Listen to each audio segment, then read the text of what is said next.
बकरा ईद से 20 दिन पहले 10 साल के मासूम अली के घर एक बड़ा सा ट्रक आकर रुकता है। ट्रक का पिछला दरवाजा खुलता है और उसमें से एक बेहद ही प्यारी मोटी ताजी गाय बाहर आती है। उस गाय की बड़ी बड़ी चमकती हुई झील जैसी आंखें थीं और उसके माथे पर एक छोटा सा सफेद रंग का सितारा था। अली उसे देखते ही खुशी से झूम उठता है और उसका नाम रखता है बबलू। शुरुआती दिनों में बबलू नए घर में थोड़ा डरा सहमा रहता है। वह एक कोने में खड़ा रहता। अली यह देखकर उसके पास जाता है, उसके नरम सिर पर हाथ फेरता है और उसे अपने हाथों से हरा भरा चारा खिलाता है। बबलू को अली का यह स्पर्श बहुत सुकून देता है। कुछ ही दिनों में दोनों के बीच एक गहरी दोस्ती हो जाती है। अली सुबह उठते ही सबसे पहले बबलू के पास भागा जाता। जब भी अली उदास होता, बबलू अपना भारी सिर अली के कंधे पर रख देती, जैसे कह रही हो, मैं हूं ना तुम्हारे साथ। देखते ही देखते ईद का दिन करीब आ जाता है। ईद से एक रात पहले पूरे मोहल्ले में रौनक थी। घर पर मेहमान आए हुए थे, लेकिन अली सबसे दूर आंगन के एक अंधेरे कोने में बबलू के गले लगकर रो रहा है।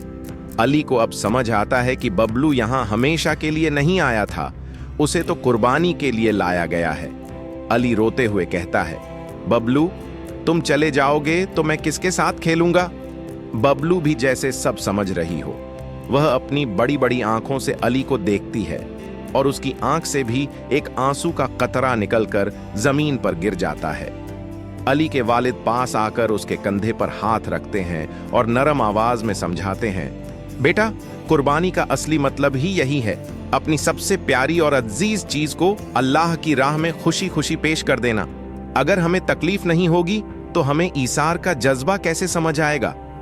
अली अपने वालिद की बात सुनकर खामोश हो जाता है। ईद की सुबह होती है।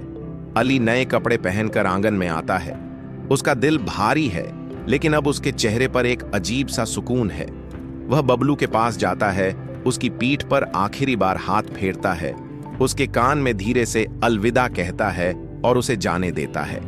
अली आसमान की तरफ देखता है, जहां सुनहरी धूप फैली हुई होती है। उसके दिल में दुख जरूर है, लेकिन उन आंसुओं के बीच उसके चेहरे पर एक सच्चा सुकून और मुस्कुराहट आ जाती है, क्योंकि उसने अल्लाह की मोहब्बत में अपनी सबसे प्यारी चीज का नजराना पेश कर दिया था। अगर आपको कहानी पसंद आए तो वीडियो को लाइक, शेयर और चैनल को सब्सक्राइब जरूर करें।